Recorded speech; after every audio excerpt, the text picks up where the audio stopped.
హైదరాబాద్ మహిళా జట్టు head coach Jayasimha వ్యవహారం చర్చనీయాంశంగా మారుతోంది. మహిళా క్రికెటర్లతో అసభ్యంగా ప్రవర్తించారన్న ఆరోపణలపై స్పందించిన హెచ్సీఏ జయసింహను సస్పెండ్ చేసింది. ఈ తరహా చర్యల్ని ఉపేక్షించబోమని హెచ్సీఏ హెచ్చరించింది. జయసింహ తీరుపై విచారణ జరిపి చర్యలు తీసుకుంటామని హెచ్సీఏ అధ్యక్షుడు జగన్మోహన్ రావు ప్రకటన విడుదల చేశారు.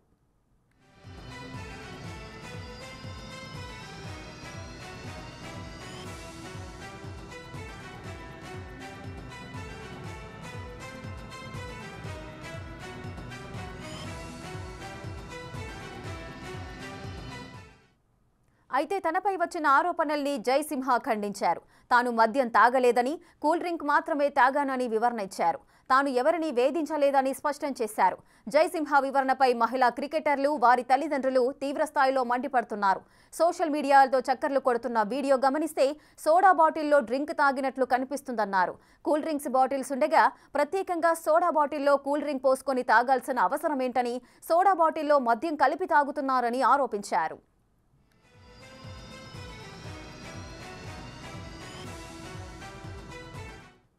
ఇక కోచ్ జయసింహపై క్రికెటర్ల తల్లిదండ్రులు సుప్రీంకోర్టు చీఫ్ జస్టిస్కు లేఖ రాశారు. గడిచిన నెలలోనే ఈ లేఖ రాయగా కోచ్ జయసింహకు పలువురు అండగా ఉన్నారని పేరెంట్స్ ఈ లేఖలో పేర్కొన్నారు. తాగుడుకు బానిసైన కోచ్ జయసింహ తమ ముందు మద్యం తాగొద్దని మహిళా ప్లేయర్స్ పలుమార్లు వారించినా కూడా కోచ్ పద్ధతి మార్చుకోలేదని రాసుకొచ్చారు. తనను ప్రశ్నిస్తే టీం నుంచి తీస్తామని బెదిరింపులకు దిగినట్లు కూడా లేఖలో తెలియజేశారు. బీసీసీఐకు కూడా ఫిర్యాదు చేసినట్లుగా వెల్లడించారు.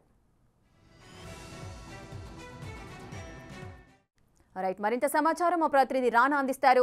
రైట్ రాణా, చెప్పండి, హైదరాబాద్ మహిళా జట్టు హెడ్ కోచ్ ఎవరైతే ఉన్నారో ఈ జయసింహ వ్యవహారం అయితే ఇప్పుడు చర్చనీయాంశంగా మారుతోంది. మనం మార్నింగ్ నుండి కూడా చూస్తున్నాము.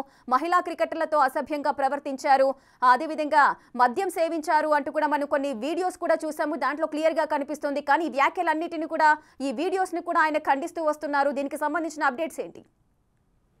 ఉదయం నుంచి కూడా హైదరాబాద్ క్రికెట్ అసోసియేషన్ లో జరిగినటువంటి ఈ సంఘటన పైన ఒక సంచలనంగా మారింది. ఏకంగా నేషనల్ మీడియా కూడా ఈ యొక్క అంశం మీద ఫోకస్ పెట్టినటువంటి పరిస్థితి. ఎందుకంటే ఇప్పటికే సీనియర్ కోచ్ గా ఉన్నటువంటి ఉమెన్ టీమ్ కి ఈ విద్యుత్ జయసింహ దాదాపు సంవత్సరానికి 20 లక్షల దాకా కూడా వేతనం తీసుకుంటూ, పైగా తన అన్న కూడా వివేక్ సంబంధించినటువంటి జయసింహ, ఆయన కూడా ఈ క్రికెట్ అసోసియేషన్ లోనే వర్క్ చేస్తున్నాడు.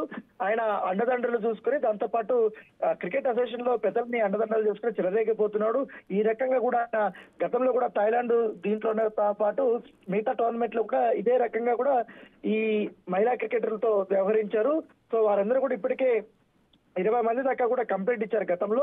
వాటిపైన ఎటువంటి చర్యలు తీసుకోలేదు. తర్వాత మొన్న జరిగినటువంటి ఈ విషయం పైన కూడా మరొకసారి కంప్లైంట్ ఇచ్చారు. అయితే ఎప్పుడైతే సోషల్ మీడియాలో కానీ మెయిన్ స్ట్రీమ్ మీడియాలో ఈ యొక్క హైలైట్ కాగానే ఒక్కసారిగా కూడా ఆ నెగిటివిటీస్ పెరిగిపోతున్న పరిస్థితుల్లో ఈ విద్యుత్ సంబంధించినటువంటి జయసింహ పైన ఇవాళ చర్యలు తీసుకున్న నేపథ్యం అయితే కనపడుతుంది. అయితే తాను విద్యుత్ జయసింహని మాట్లాడినప్పుడు, ఆయనతో టచ్ లోకి వెళ్ళినప్పుడు ఆయన మాత్రం నేను ఎటువంటి డ్రింక్ తీసుకోలేదు, కేవలం కూల్ డ్రింక్ మాత్రమే తీసుకున్నాను, పైగా నా మీద ఎవరో కావాలని ఈ రకమైనటువంటి ఆరోపణలు చేస్తున్నారు, నేను అందరూ మహిళా క్రికెటర్లతో మంచిగానే ఉన్నాను, అందరికీ మంచి ట్రైనింగ్ ఇస్తున్నాను అంటూ కూడా తనను తాను డిఫెండ్ చేసుకుని స్టేజ్కి వచ్చారు. అట్లే మాట్లాడిన నేపథ్యం కనపడు. అయితే క్రికెటర్ సంబంధించిన తల్లిదండ్రులు కానీ, మహిళా క్రికెటర్లు కానీ వారు ఇప్పటికే కొన్ని ఆధారాలు, కొన్ని వీడియోలతో సహా చాలా క్లియర్ గానే వారు అసోసియేషన్ కి కానీ, అలాగే సుప్రీంకోర్టు కానీ, వీటికి పలువురికి ఇటు రాష్ట్ర ముఖ్యమంత్రికి కూడా వారు పంపించినటువంటి నేపథ్యం అయితే కనపడుతుంది.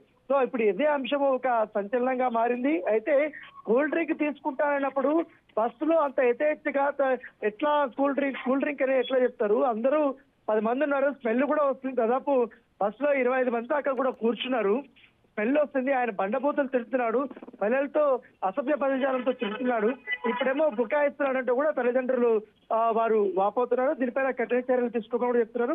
ఇప్పటికే ముఖ్యమంత్రికి వారు లేఖ రాశారు కాబట్టి ఆ లేఖని ఆధారం చేసుకొని దర్యాప్తు అయితే ముమ్మరం చేయాలని చూస్తున్నారు. ఇది విషయాలంతా తేలిగ్గా తీసుకోకూడదు కూడా ప్రభుత్వం చూస్తుంది. ఎందుకంటే మహిళా క్రికెటర్లు వేధింపులు అనేది సత్యమే కాబట్టి గతంలో ఇప్పుడు ఈ మధ్య కాలంలో మనకి అనేక ఆరోపణలు కూడా వస్తున్నటువంటి నేపథ్యం కాబట్టి, ఎందుకంటే ముఖ్యంగా ఈ రెజ్లింగ్ లో కూడా లైంగిక వేధింపులు గురి చేశారంటూ కూడా ఏకంగా అధ్యక్షుడి పైన వాళ్ళు జంతర్ మంతర్ లో పెద్ద పోరాటమే చేసినటువంటి నేపథ్యం.